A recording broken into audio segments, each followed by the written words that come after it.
এই চ্যানেলে সম্প্রচারিত সকল খবরই সচেতনতামূলক এবং শিক্ষণীয়, কোনো কিছুই প্রভাবিত নয়। এবার সাইবার ক্রাইম নিয়ে অভিযোগ করতে ছুটতে হবে না বোলপুর ও শান্তিনিকেতনের এলাকার বাসিন্দাদের।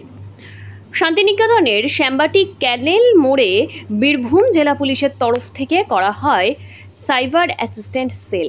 এবার থেকে এখানেই সাইবার ক্রাইম নিয়ে মানুষ অভিযোগ করতে পারবেন এবং সমস্যার সমাধান করতে পারবেন, এমনটাই আজ সাংবাদিকদের বৈঠকে এসে জানালেন বোলপুরের অতিরিক্ত জেলা পুলিশ সুপার রানা মুখোপাধ্যায়। এছাড়াও ছিলেন বোলপুরের এসডিপিও রিকি আগরওয়াল ও শান্তিনিকেতন থানার ওসি কস্তুরী মুখোপাধ্যায়।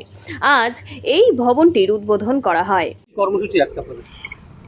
আমরা জানি যে আজকের দিনে ইন্টারনেট খুব ইম্পর্ট্যান্ট, অনেক কাজ এখান দিয়ে হয়, কিন্তু একই সঙ্গে এটাও মনে রাখতে হবে ইন্টারনেট কিন্তু একটা নেগেটিভ পার্টও আছে। সেটা হচ্ছে ইন্টারনেটের মধ্যে প্রচুর ক্রাইম হয়। ফিজিক্যালি কেউ প্রেজেন্ট না থেকেও কেউ ক্রাইম করতে পারে ইন্টারনেটের মাধ্যমেই, এবং তার জন্য ভিকটিম হয় অনেক মানুষ, ছাত্রছাত্রী, ব্যবসায়ী, বুড়ো মানুষ যারা পেনশন আছে বা গৃহবধূরাও। তো এই ইন্টারনেটের যে ম্যালিস আছে, যে সমস্যা আছে, যে নেগেটিভ পার্ট আছে, যে ক্রাইম আছে, তাকে আমরা অ্যাড্রেস করার জন্য, আটকানোর জন্য শান্তিনিকেতন থানার আন্ডারে একটি সাইবার পিএস তৈরি করা হয়েছে। এখানে এই পিএস কাজ করা শুরু করেছে। এখানে যেটা করা হচ্ছে, ইন্টারনেটের জন্য যারা যারা ভুক্তভোগী হচ্ছেন, যারা ক্রাইমের মধ্যে পড়ে যাচ্ছেন, তারা অভিযোগ জানালে আমরা তৎক্ষণাৎ সেই অভিযোগটিকে আমরা ইন্টারনেট পোর্টালে গিয়ে, ব্যাংকের পোর্টালে গিয়ে কাজ করছি। কারণ অনেকে ব্যাংক ফ্রড হচ্ছে, কেউ বিটকয়েনে ফেসে যাচ্ছেন, কেউ হয়তো তাকে তার ছবি নিয়ে অনেক সময়তে সোশ্যাল মিডিয়াতে তাকে নিয়ে কাজকর্ম করা হচ্ছে, তাকে অপমান করার জন্য। এই সমস্ত কিছুকে আমরা এইখান থেকে সাইবার পিএস থেকে অ্যাড্রেস করছি ইমিডিয়েটলি। আমাদের থানা তার সাথে কাজ করছে, ব্যাংকের সাথে টাই আপ করা হয়েছে।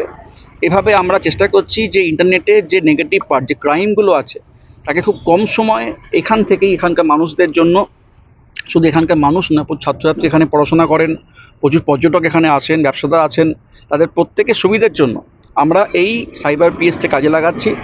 আপনাদের মাধ্যমে আমি চাইব বোলপুরবাসী এবং শান্তিনিকেতনবাসীদের কাছে খবরটা পৌঁছে দিতে যে সাইবার পিএসে আমাদের রেডি আছে পুলিশ সবসময়তে, এবং আমরা চাইব তাদের কোনো অভিযোগ থাকলে তৎক্ষণাৎ সময় নষ্ট না করে এখানে এসে অভিযোগ জানাতে আমরা সঙ্গে সঙ্গে কাজ করব।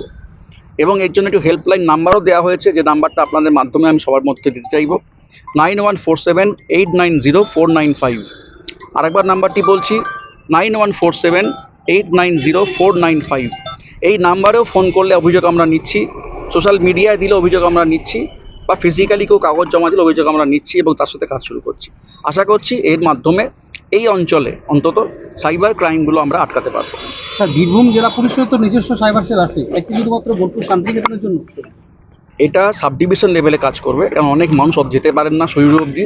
আমাদের বড় সাহেব মাঝে এসেছিলেন এখানে একটা মিটিং, উনি বলেছেন যে আমরা লোকাল ভিত্তিতেও যাতে লোকের দূরত্বের জন্য পৌঁছতে অসুবিধা না হয়, তাই সাব ডিভিশন লেভেলে আমরা এই সাইবার পিএস চালু করছি।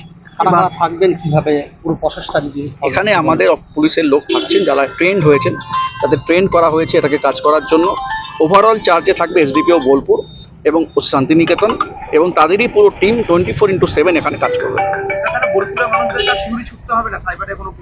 একদম যেতে হবে না, এখানে আমরা সবসময় থাকছি। অভিযোগ নিয়ে এখানে আসলে, ফোন করলে বা সোশ্যাল মিডিয়াতে লিখলেও আমরা তৎক্ষণাৎ কাজ করতে পারবো।